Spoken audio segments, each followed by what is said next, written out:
Welcome to four sides TV. ఒంటికి ఎన్ని గాయాలు తగిలినా లెక్క చేయడు. తాను అనుకున్నది సాధించే వరకు శ్రమించాడు. ఒక్కసారి మైండ్లో ఫిక్స్ అయితే బ్లైండ్గా కాదు, చాలా వ్యూహాత్మకంగానే వెళతాడు. జీవితంలో ఎన్నో ఒడిదుడుకులను ఎదుర్కొన్నాడు. అపజయానికి కృంగిపోలేదు, విజయానికి పొంగిపోలేదు. ఎప్పుడూ ఒకేలా డౌన్ టు ఎర్త్ అన్నట్లుగా ఉంటాడు. సమాజం కోసమే ఆలోచిస్తాడు. వ్యవసాయాన్ని ఇష్టపడతాడు, అందుకే కష్టపడతాడు. దేశం అంటే పిచ్చి, పెద్దలంటే గౌరవం, ఇవన్నీ కలిస్తే ఒక శక్తి. కాదు మహాశక్తి. ఆయనే మన పవర్ స్టార్ పవన్ కళ్యాణ్. పవన్ కళ్యాణ్ అనే వ్యక్తి ఏ కులం నుంచి వచ్చాడు కదా, ఏం మాట్లాడుతున్నాడు, అది విధి విధానాలు దీని మీద విమర్శించారు. 100% తప్పు, క్షమించమని అడిగే సంస్కారం నా దగ్గర ఉంది. One and only power star. ఇది పేరు కాదు, ఒక ప్రభంజన. ఎనలేని పాపులారిటీ అని క్రేజ్ అంటేనే వేరే లెవెల్. అతని ఫ్యాన్ ఫాలోయింగ్ వెలకట్టలేనిది. వరల్డ్ వైడ్ గా అభిమానులకు సొంతం చేసుకున్నారు. ఇటు సినీ అటు రాజకీయాలను బ్యాలెన్స్ చేస్తూ విజయవంతంగా ముందుకు దూసుకుపోతున్నారు. మీకోసమే మాట్లాడతాను, నా అభిమానుల కోసం. ఈరోజు నేను ఇక్కడ నిల్చున్నాను, పడి లేచాను, పడుతూనే ఉన్నాను, లేస్తూనే ఉన్నాను. దానికి కారణం ఒకరే, మీరే. తెలుగు చలనచిత్ర పరిశ్రమలో స్వయం కృషితో ఎదిగిన మెగాస్టార్ చిరంజీవి నటవారసుడిగా సినీ ఇండస్ట్రీలో అడుగుపెట్టిన కొడదల కళ్యాణ్ బాబు ఆ తర్వాత తన నటన, మార్షల్ ఆర్ట్స్ తో తనకంటూ ప్రత్యేక గుర్తింపు తెచ్చుకున్నారు. లైఫ్ లో పాలిటిక్స్ లో ఒక్కో మెట్టు ఎక్కుతూ విజయ తీరాలకు చేరుకున్నారు.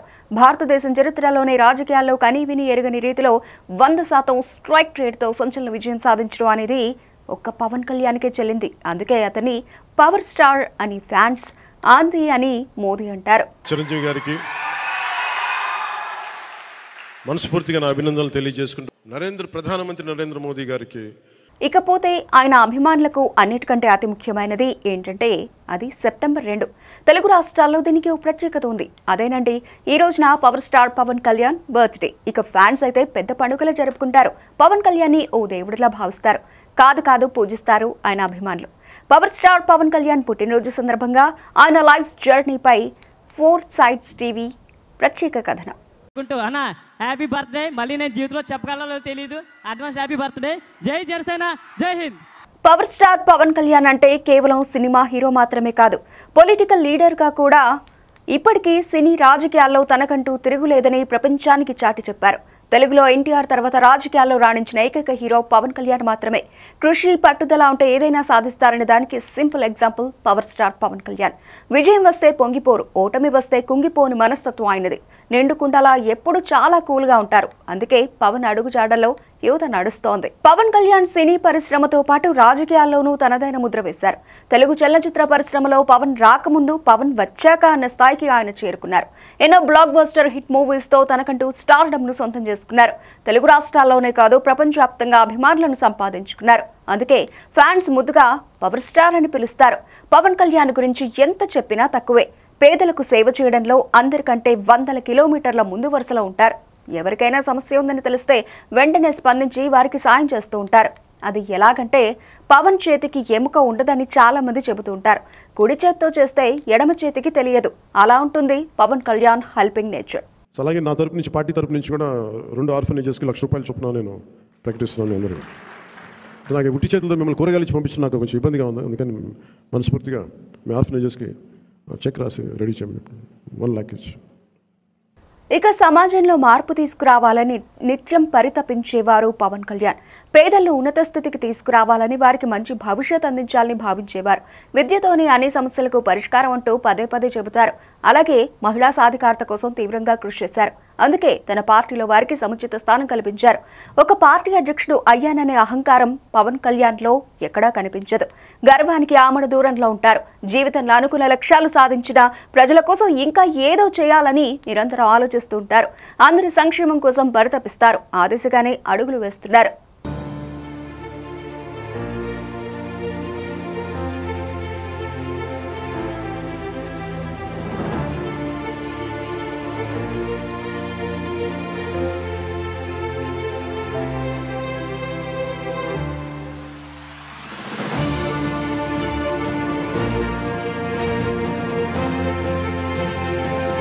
పవన్ కళ్యాణ్ చేతిలో ఎప్పుడూ బుక్స్ ఉంటాయి.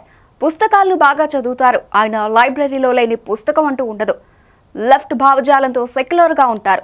ఆయనలో అచంచలమైన దేశభక్తి ఉంది. ఎందరో ప్రముఖులను స్ఫూర్తిగా తీసుకుని పాలన సాగిస్తున్నారు. రాజకీయాలను ప్రక్షాళన చేయాలని కంకణం కట్టుకున్నారు. పవన్ చెప్పారంటే చేస్తారంతే. పవన్ ఆలోచనలు, ఆశయాలు చాలా గొప్పగా ఉంటాయి. వాటిని ఆచరణలో పెట్టేందుకు తన వంతు కృషి చేస్తున్నారు. మరోవైపు పవన్ కళ్యాణ్ నిర్ణయాలు చాలా గొప్పగా ఉంటాయి. అవి సమాజానికి ఆదర్శంగా నిలుస్తాయి. పేద ప్రజలకు సహాయం చేయడానికి కామన్ మ్యాన్ ప్రొటెక్షన్ ఫోర్స్ అనే స్వచ్ఛంద సంస్థను ఏర్పాటు చేశారు. నిత్యం పుస్తకాలు చదవడం పవన్ కళ్యాణ్కు ఒక హాబీ. మార్కెట్లో ఏ మంచి బుక్ రిలీజ్ అయినా వెంటనే దాన్ని తప్పించుకుని చదువుతారు. అంతేకాదు మంచి వాగ్దాటి ఆయన సొంతం. మార్షల్ ఆర్ట్స్ లో కూడా పవన్ కు ప్రావీణ్యం ఉంది. కరాటేలో పవన్ కు బ్లాక్ బెల్ట్. తన తొలి చిత్రం అదేనండి అక్కడమ్మాయి ఇక్కడబ్బాయి సినిమాలో మార్షల్ ఆర్ట్స్ చూపించి అతనిని మెప్పించారు.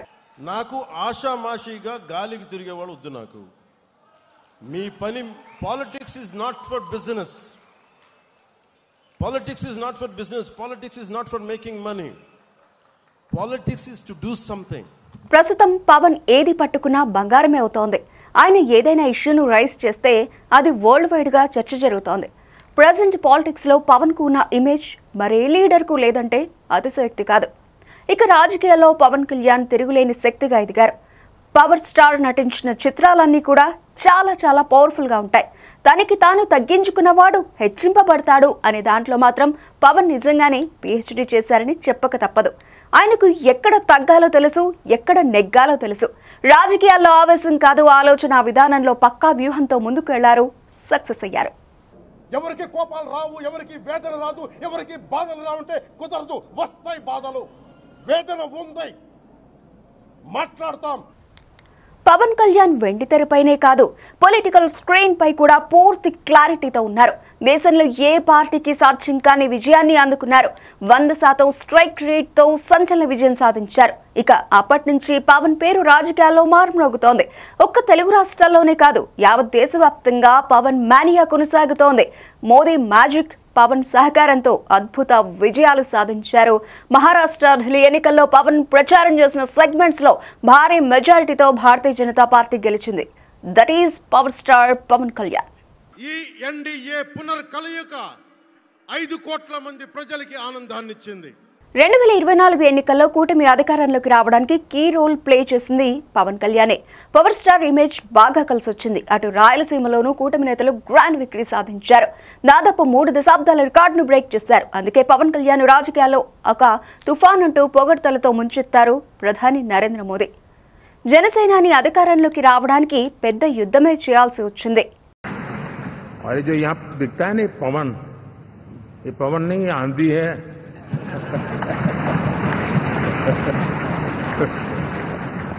విపక్ష నేతలు తన వ్యక్తిగత జీవితంపై ఎన్ని విమర్శలు చేసినా ఆ బాధను పంటి బిగువన భరించి కథన రంగంలో పోరాటం చేశారు.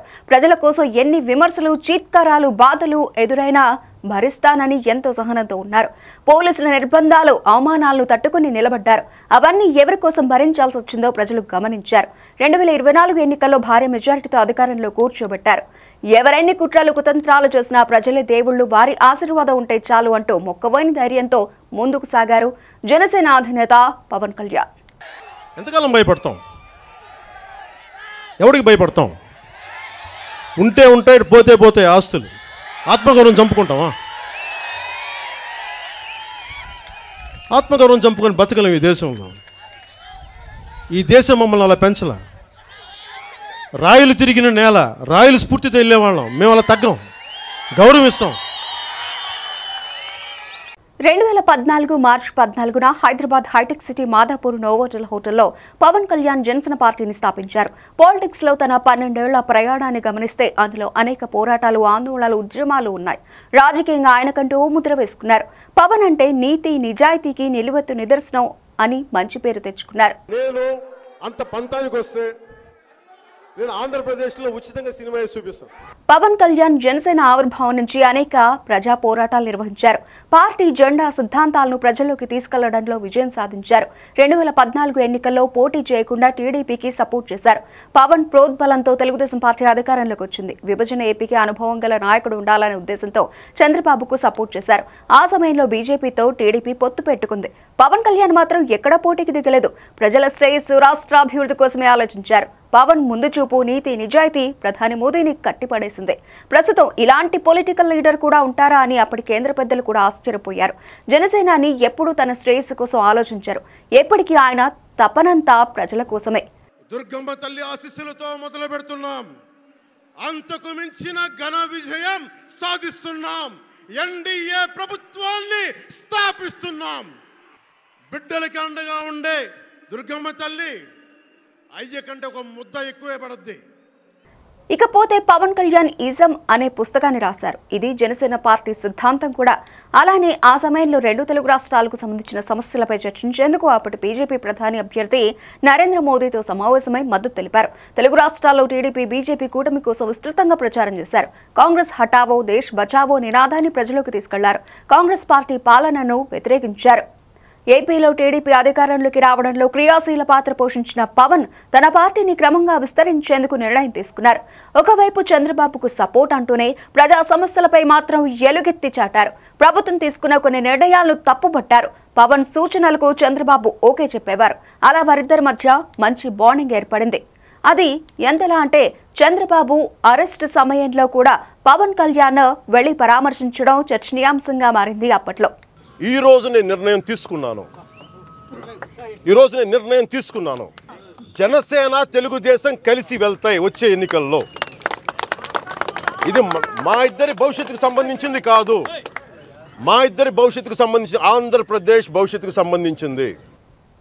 2019లో వైసీపీ విజయం సాధించింది. ఈ 5 ఏళ్లు పవన్ అనేక ఇబ్బందులు ఎదుర్కొన్నారు. ఒక్క మాటలో చెప్పాలంటే జనసేనానికి లెక్కలేనన్ని అవమానాలు ఎదురయ్యాయి. ప్రజలను కలుసుకునేందుకు కూడా అనుమతి ఇచ్చేవారు కాదు. ఇక వైసీపీ నేతలకైతే నోటికి అడ్డు అదుపు ఉండేది కాదని చెబుతున్నారు జన సైనికులు. ఆఖరికి పవన్ ఏపీలో అడుగు పెడితే ఎయిర్పోర్ట్లోనే అడ్డుకునేవారు. పవన్ ఎక్కడ అడుగు పెడితే అక్కడ ప్రజా సమస్యలు ప్రపంచానికి తెలిసేవి. జనసేనాని వస్తున్నారనే సమాచారం తెలియడంతో అప్పటి వైసీపీ ప్రభుత్వం అలర్ట్ అయ్యేది. సమస్యలను త్వరగా పరిష్కరించేది. ఇది ప్రజల్లోకి బాగా కనెక్ట్ అయింది. పవన్ అంటే సమస్యలు ఉండవనే నమ్మకం కలిగింది. ప్రజల కోసం పోరాడుతున్న తమ జననాయకుడి వెంట నడిచేందుకు డిసైడ్ అయిపోయారు ఏపీ ప్రజలు. వైఎస్ఆర్ కాంగ్రెస్ పార్టీ హయాంలో తీసుకున్న నిర్ణయాలతో తీవ్ర వ్యతిరేక వ్యక్తం చేసేవారు ప్రజలు. ప్రజా వ్యతిరేక నిర్ణయాలు తీసుకున్న జగన్ సర్కార్పై పవన్ కళ్యాణ్ అనేక పోరాటాలు చేశారు. అమరావతి రాజధాని విషయంలో రైతులకు మద్దతు తెలిపారు. 3 రాజధానుల నిర్ణయాన్ని వ్యతిరేకించారు. రైతుల కోసం ముళ్ల కంచెలు దాటుకుంటూ వారిని మద్దతు తెలిపారు. అటు అన్నదాతలు కూడా పవన్ కళ్యాణ్ కు ఫుల్ సపోర్ట్ చేశారు. దీంతో జనసేనాని రైతు పక్షపాతిగా మన్ననలు పొందారు. జగన్ సామాన్యుడు రాజకీయం చేస్తే ఇలాగే ఉంటది. వ్యూహాలు వేస్తాం, పొత్తులు పెట్టుకుంటాం, నీ కోటలు బద్దల కొడతాం. ఇక ఇసుక కొరతతో భవన నిర్మాణ కార్మికులు తీవ్ర ఇబ్బంది పడ్డారు. ఉపాధి కోసం పక్క రాష్ట్రాలకు తరలిపోయారు. ఫ్యాక్టరీలు రాక, ఉద్యోగాలు లేక నిరుద్యోగులు ఉపాధి కోసం తరలిపోయారు. ఇక భవన నిర్మాణ కార్మికులకు మద్దతుగా విశాఖపట్నంలో లాంగ్ మార్చ్ నిర్వహించారు పవన్. ఇది జనసేనానికి ఫుల్ మైలేజీ తెచ్చిపెట్టింది. ఇందులో అన్ని వర్గాల ప్రజలు పాల్గొని ర్యాలీని సక్సెస్ చేశారు.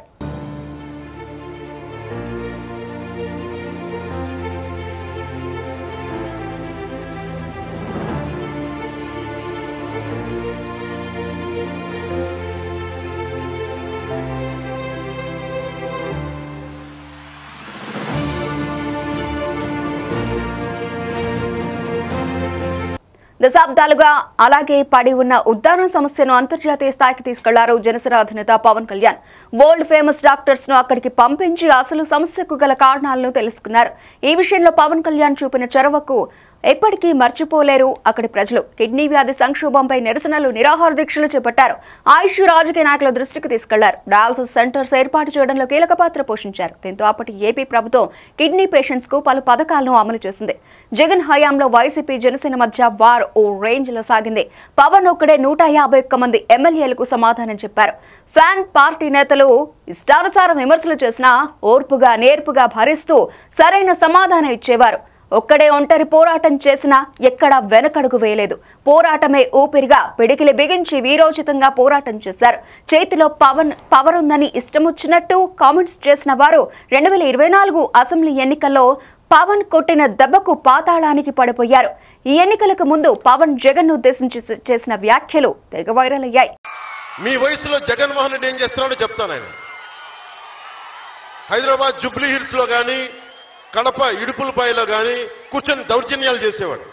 ఏయ్ జగన్, నిన్ను నీ పార్టీని పాతాళానికి తొక్కకపోతే నా పేరు పవన్ కళ్యాణే కాదు, నా పార్టీ జనసేనే కాదు అన్నారు. అలానే చేసి చూపించారు ఆ ఎన్నికల్లో. పాతాళానికి తొక్కకపోతే నా పేరు పవన్ కళ్యాణే కాదు, నా పార్టీ జనసేనే కాదు. ప్రస్తుత పరిస్థితిలో ఒక రాజకీయ పార్టీ నడపడం అంటే ఆషామాషీ వ్యవహారం కాదు. ఎవరి అండదండలు లేకుండా ఒక్కడే ఒంటరి పోరాటం చేశారు పవన్. అది ప్రజలను బాగా అట్రాక్ట్ చేసింది. పవన్ ఎన్నికల్లో పోటీ చేయాలని చాలా మంది నేతలు భావించారు. 2019 సార్వత్రిక ఎన్నికల్లో ఏపీలో జనసేన పోటీ చేస్తుందని 2016 నవంబర్లో అనౌన్స్ చేశారు. మొత్తం 175 అసెంబ్లీ సీట్లలో ఏ పార్టీతో పొత్తు లేకుండా పోటీ చేస్తుందని చెప్పారు. అన్నట్టుగానే చేసినట్టే చేసి చూపించారు. రాజమండ్రి బహిరంగ సభలో రైతు కూలీలు, మహిళలు, యువత, విద్యార్థుల జీవితాలను మెరుగుపరిచేందుకు అనేక చర్యలతో కూడిన జనసేన పార్టీ 2019 ఎన్నికల మేనిఫెస్టోను ప్రకటించారు. 2019 ఎన్నికల్లో తెలుగు రాష్ట్రాల్లో వామపక్షాలు బీఎస్పీతో కలిసి పోటీ చేశారు. అదే సమయంలో ఏపీ అంతటా చురుగ్గా ప్రచారం చేశారు. అనారోగ్యానికి గురైనా సరే ఎక్కడా వెనకడుగు వేయలేదు. వడదెబ్బ తగిలి బాడీ డీహైడ్రేట్ అయినా కూడా ప్రచారం ఆపలేదు. పవన్ ఒక్కసారి కమిట్ అయ్యారంటే ఆయన మాటే, ఆయనే వినరు. అలా ఉంటుంది జనసేనానిలోని కమిట్మెంట్. 2 చోట్ల ఓటమి బాధ మీకు ఎలా ఉంటుందో తెలుసా? ఒక ఎగ్జామ్ పోతే మీకు బాధ ఎలా ఉంటుందో విద్యార్థికి తెలుసు. అలాంటిది నేను 2 చోట్ల ఓడిపోతే నేను నైరాశ్యం బాధ ఉండింది. ఆంధ్రప్రదేశ్ అవినీతి రహిత రాజకీయాలు చేయాలని పవన్ కళ్యాణ్ భావించారు. ఎన్నికల్లో డబ్బు, మద్యం పంపిణీ చేయకుండా నిస్వార్థంగా పోటీ చేశారు. జనసేన 140 సెగ్మెంట్లలో ఒంటరిగా పోటీ చేసింది. పవన్ కళ్యాణ్ గాజువాక, భీమవరం నియోజకవర్గాల నుండి పోటీ చేశారు. 2 స్థానాల్లోనూ పవన్ ఓడిపోయారు. ఒక్క రాజోల నుంచి మాత్రం రాపాక వరప్రసాద్ గెలుపొందడం కాస్త ఊరటనిచ్చింది. 2019 ఎన్నికల్లో జనసేన ఎమ్మెల్యే అసెంబ్లీలో తొలిసారిగా అడుగుపెట్టారు. తర్వాత రాపాక కూడా వైసీపీలకు అధికారికంగా జాయిన్ కాకపోయినా వైసీపీకే సపోర్ట్ చేస్తూ వచ్చారు. అయినా సరే పవన్ ఎక్కడా వెనకడుగు వేయలేదు. తన చుట్టూ కారు చీకట్లు కమ్ముకున్నా కూడా మబ్బులను చీల్చుకొని అందరినీ కాపాడతానంటూ భరోసా ఇచ్చారు పవన్ కళ్యాణ్. భారతదేశంలో 100కి 100% కొట్టామంటే జనసేన. గత ఎన్నికల్లో వైసీపీ ఓటమికి ప్రధాన కారణం ల్యాండ్ పూలింగ్ యాక్ట్ ఒకటనే చెప్పొచ్చు. భూములపై రైతులకు హక్కు లేకుండా చేసేందుకు జగన్ సర్కార్ తీసుకొచ్చిన జీవోకు వ్యతిరేకంగా పోరాటం చేశారు పవన్. రాష్ట్ర వ్యాప్తంగా సభలు, సమావేశాలు, ర్యాలీలు నిర్వహించారు. ప్రజల్లో చైతన్యం తీసుకురావడంలో సక్సెస్ అయ్యారు. ఇక పవన్ కళ్యాణ్ జీవితం తెరిచిన పుస్తకం అని చెప్పొచ్చు. ఆయన ఏది తన మనసులో ఉంచుకోరు. తనకు ఏది అనిపిస్తే అదే చేస్తారు. ఇక పవర్ స్టార్ లైఫ్ కూడా అనేక ఒడిదుడుకుల మధ్య సాగింది. తన పెళ్లిలపై విపక్షాలు ఎన్ని విమర్శలు చేసినా ఆయన పెద్దగా పట్టించుకునేవారు కాదు. వ్యక్తిగత స్వేచ్ఛకు విలువ ఇచ్చేవారు. 1997 మేలో నందినితో పవన్ కు వివాహం జరిగింది. ఏమైందో తెలియదు కానీ వీరిద్దరి మధ్య మనస్పర్ధలు వచ్చాయి. 2007 జులైలో తనకు డివోర్స్ ఇవ్వకుండా వేరొక మహిళను వివాహం చేసుకున్నారని కేసు దాఖలు చేసింది. చిరంజీవి కుటుంబంలో 14 మందిపై ఆరోపణలు చేసింది.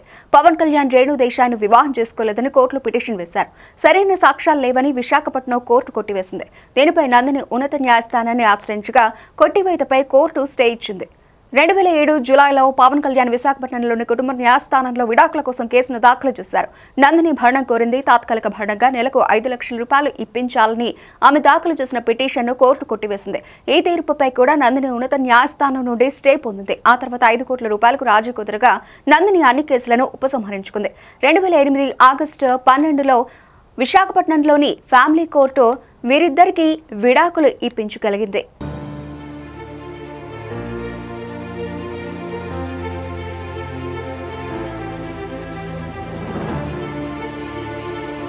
ఆ తర్వాత 8 ఏళ్ల సహజీవనం తర్వాత పవన్ కళ్యాణ్ రేణు దేశాయ్ని 2009 జనవరి 28న వివాహం చేసుకున్నారు. కొన్నాళ్లు వీరిద్దరి కాపురం సజావుగానే సాగింది.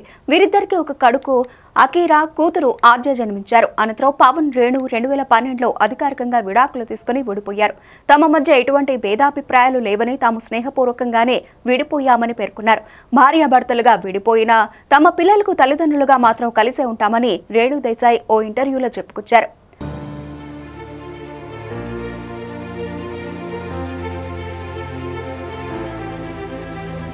ఇక పవన్ కళ్యాణ్ 2011లో తీన్మార్ సినిమాలో నటించారు. ఈ చిత్రం షూటింగ్ సందర్భంగా రష్యా నటి అన్నా లెజ్నోవాతో పరిచయం ఏర్పడింది. అది కాస్త పెళ్లి వరకు దారితీసింది. 2013 సెప్టెంబర్ 30న హైదరాబాద్లోని ఎర్రగడ్డ సబ్ రిజిస్ట్రార్ కార్యాలయంలో వీరిద్దరి వివాహం జరిగింది.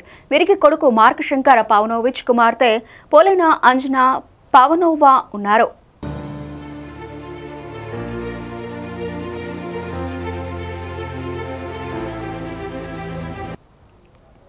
ఇక పవన్ సినీ జర్నీ విషయానికి వస్తే పవన్ కళ్యాణ్ తెలుగు సినీ ఇండస్ట్రీలో రారాజుల వెలుగొందుతున్నారు.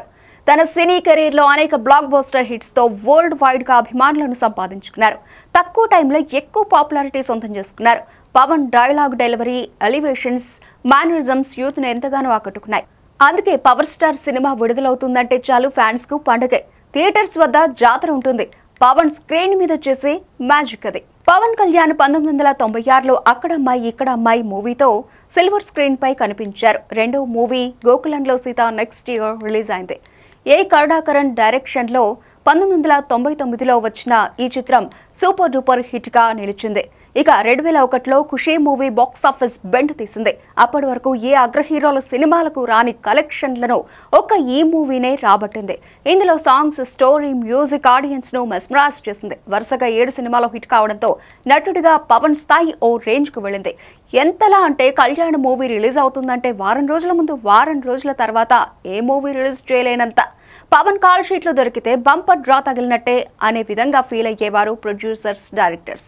ఇక తర్వాత జానీ సినిమాలో నటించారు. దీనికి hero, director, story, screen play అంతా పవన్ కళ్యాణే. ఇది 2003లో ఏప్రిల్ 26న రిలీజ్ అయింది. అల్లు అరవింద్ నిర్మించిన ఈ సినిమాలో రేణు దేశాయ్ హీరోయిన్. నటుడిగా పవన్ కష్టం ఈ సినిమాలో కనిపిస్తుంది. ఈ చిత్రం ఫెయిల్ అయినా కూడా ఎంతో మంది ప్రేక్షకులు ఇప్పటికీ ఈ సినిమాను చూడడానికి ఇష్టపడతారు. ఆ తర్వాత 2004లో వచ్చిన గుడుంబ శంకర్ చిత్రాన్ని తన అన్న నాగేంద్రబాబు అంచనా ప్రొడక్షన్స్ బ్యానర్ పై నిర్మించారు. ఈ సినిమాకి స్క్రిప్ట్, స్క్రీన్ ప్లే కళ్యాణ్ రాశారు. ఇందులో 3 సాంగ్స్ కు కొరియోగ్రఫీ కూడా అందించారు. ఈ సినిమాలో యాక్షన్ సన్నివేశాలు అందరినీ ఆకట్టుకున్నాయి. 2005లో కరుణాకరన్ దర్శకత్వంలో బాలు సినిమా రిలీజ్ అయింది. తొలి ప్రేమ తర్వాత కళ్యాణ్ తో కరుణాకరన్ కి ఇది రెండో సినిమా. ఇందులో పవన్ యాక్టింగ్ ఇరగదీశారు. అప్పట్లో పవన్ చేసిన సినిమా విడుదల అవుతూ ఉందంటే యూత్ కు పండగ. 2006లో తమిళ దర్శకుడు ధరణి దర్శకత్వం వహించిన బంగారం సినిమా రిలీజ్ అయింది. నెక్స్ట్ ఇయర్ భీమనేని శ్రీనివాసరావు దర్శకత్వం వహించిన అన్నవరం సినిమాలో అద్భుతంగా నటించారు పవన్ కళ్యాణ్. పవన్ కు ఉన్న మార్కెట్తో 3 వారాల్లో 23 కోట్ల రూపాయలు వసూలు చేసిన తొలి తెలుగు సినిమాగా నిలిచింది.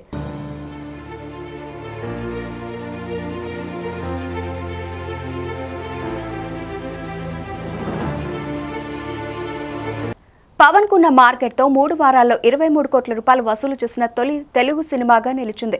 2008లో వచ్చిన మూవీ బ్లాక్ బస్టర్ హిట్ గా నిలిచింది. ఇక ఆ తర్వాత 2010లో ఎస్జే సూర్య డైరెక్షన్ లో వచ్చిన కొమరం పులి అంతగా ఆకట్టుకోలేకపోయింది. 2012లో హరీష్ శంకర్ దర్శకత్వంలో దబాంగ్ రీమేక్ అయిన గబ్బర్ సింగ్ లో పోలీస్ ఆఫీసర్ గెటప్ లో కనిపించి దుమ్ము దులిపేశారు పవన్. ఈ సినిమా 100 డేస్ కంప్లీట్ చేసుకుంది. అత్యధిక వసూళ్లు సాధించిన రెండో తెలుగు సినిమాగా నిలిచింది. ఫిల్మ్ఫేర్ అవార్డును అందుకున్నారు. 2013లో అత్తారింటికి దారేది సినిమా విడుదలై మగధీర రికార్డ్స్ ను బ్రేక్ చేసింది. మూవీ రిలీజ్ కు ముందే పైరసీ రూపంలో సినిమా అంతా బయటకు వచ్చినా దాని ఎఫెక్ట్ ఎక్కడా కనిపించలేదు. అది పవన్ స్టామినా అంటే. 33 థియేటర్లలో 100 డేస్ కంప్లీట్ చేసుకుంది. ఇది కూడా టాలీవుడ్ లో అత్యధిక వసూళ్లు సాధించిన సినిమాగా రికార్డు సృష్టించింది. 2014లో గోపాలలో విక్టరీ వెంకటేష్ తో కలిసి నటించారు పవన్. కృష్ణుడి పాత్రలో పవన్ కనిపించి అభిమానులను ఆశ్చర్యంలో ముంచెత్తారు. 2016లో సర్దార్ గబ్బర్ సింగ్, 2017లో కాటమరాయుడు, 2018లో త్రివిక్రమ్ శ్రీనివాస్ దర్శకత్వంలో అజ్ఞాతవాసి సినిమాలో నటించారు. 2021లో వేణు శ్రీరామ్ దర్శకత్వంలో వకీల్ సాబ్లో లాయర్ గా కనిపించారు. పేదల కోసం, వారి సమస్యలపై పోరాటం చేశారు. న్యాయం కోసం సినిమాలో పవన్ చేసిన పోరాటం అద్భుతంగా అనిపించింది. రీసెంట్ గా రిలీజ్ అయిన హరిహర వీరమల్లు మూవీ పర్వాలేదనిపించింది. త్వరలో సుజిత్ డైరెక్షన్ లో వస్తున్న ఓజీ మూవీతో థియేటర్స్ లో సందడి చేయనున్నారు పవర్ స్టార్ పవన్ కళ్యాణ్. ఒకవైపు పాలిటిక్స్ లో బిజీగా ఉంటూనే పెండింగ్ సినిమాలను కంప్లీట్ చేస్తున్నారు.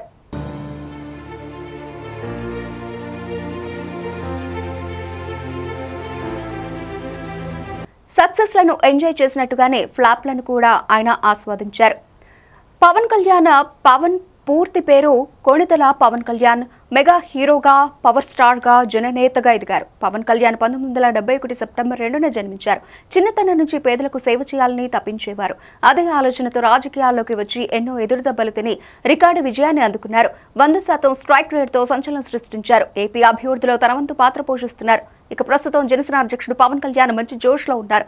పాలనపై పూర్తి స్థాయిలో పట్టు సాధించారు. ఏపీలో డిప్యూటీ సీఎంగా సంచలనాత్మక నిర్ణయాలు తీసుకుంటున్నారు.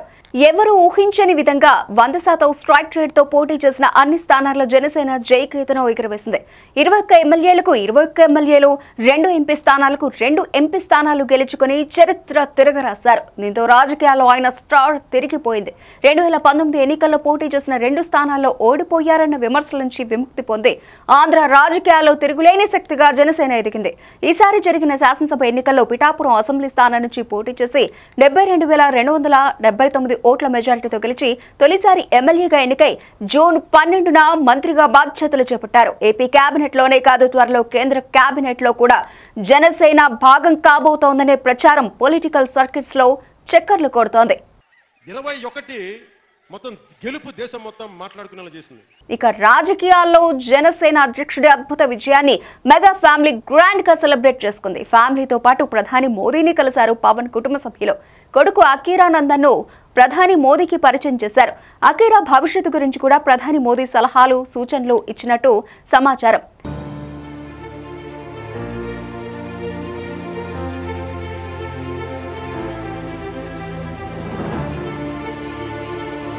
కేబినెట్ కూర్పు సమయంలో కూడా పవన్ కళ్యాణ్ చాలా వరకు సూచనలు, సలహాలు ఇచ్చినట్లుగా సమాచారం. ఇకపోతే భారతీయ జనతా పార్టీకి సౌత్ గేట్ వేగా పవన్ కనిపిస్తారు. దక్షిణాదిలో పట్టు కోసం కొన్నాళ్లుగా ప్రయత్నిస్తూనే ఉంది బీజేపీ. ఇప్పుడు పవన్ వారికి ఒక ఆయుధంలాగా, వరంలాగా కనిపిస్తున్నారు. అందుకే తమిళనాడులో కూడా పవన్ ను రంగంలోకి దించాలని మోదీ ప్రయత్నిస్తున్నారు. కేంద్రంలో అధికారంలోకి రావడానికి పవన్ క్రియాశీలకంగా వ్యవహరించారు. చంద్రబాబు, మోదీని కలిపి కేంద్రంలో ఎన్డీఏ కూటమిని కూడా నిలబెట్టారని రాజకీయ విశ్లేషకులు చర్చించుకుంటున్నారు. ప్రస్తుతం పవన్ ఆంధ్రప్రదేశ్ అభివృద్ధిపై పూర్తి స్థాయిలో దృష్టి సారించారు. రాష్ట్రాన్ని అన్ని రంగాల్లో అభివృద్ధి చేసేందుకు ప్రయత్నిస్తున్నారు. ఏజెన్సీ గ్రామాలకు రోడ్లు వేయించారు. గిరిజనుల డోలీ కష్టాలకు చెక్ పెట్టారు. దశాబ్దాలుగా పెండింగ్ లో ఉన్న సమస్యలను పరిష్కరించారు. తానే స్వయంగా ఏజెన్సీ ఏరియాల్లో పర్యటించి వారి సమస్యలను తీర్చారు. దీంతో పవన్ కళ్యాణ్ చూపిన ధైర్య సాహసాలు అందరినీ ఆశ్చర్యానికి గురిచేశాయి. సమస్య ఎక్కడ ఉంటే అక్కడ పవన్ ఉంటారు, ఆ సమస్యను పరిష్కరిస్తారు అనే ధైర్యాన్ని, నమ్మకాన్ని ప్రజలకు ఇచ్చారు జనసేనాని. అందుకే ఇప్పుడు అందరూ కూడా పవన్ లాంటి లీడర్ కావాలని కోరుకుంటున్నారు. ఎవరైనా సరే రాజకీయాలకు వస్తే ఆస్తులు కూడబెట్టుకుంటారు. ఇక్కడ పవన్ అలా కాదు. తన ఆస్తులను కరిగించుకుంటూ ప్రజల కోసం నిలబడుతున్నాడు. వేల మంది కౌలు రైతులకు సొంతంగా సాయం చేశాడు. దేశ సైనికుల కోసం విపత్తులు సంభవించినప్పుడు ప్రభుత్వాలకు ఆర్థిక సాయం చేశారు. ఇలా చెప్పుకుంటూ పోతే పవన్ చేసిన ఆర్థిక సాయం అనేది చాంతాడంత ఉంటుంది. ఏదేమైనా కూడా మంచి మనిషి అయిన పవన్ కళ్యాణ్ తన జీవితంలో మరిన్ని ఉన్నత శిఖరాలను అధిరోహించాలని కోరుకుంటూ మరోసారి మన జనసేనానికి పుట్టినరోజు శుభాకాంక్షలు తెలియజేస్తోంది ఫోర్సైట్ టీవీ.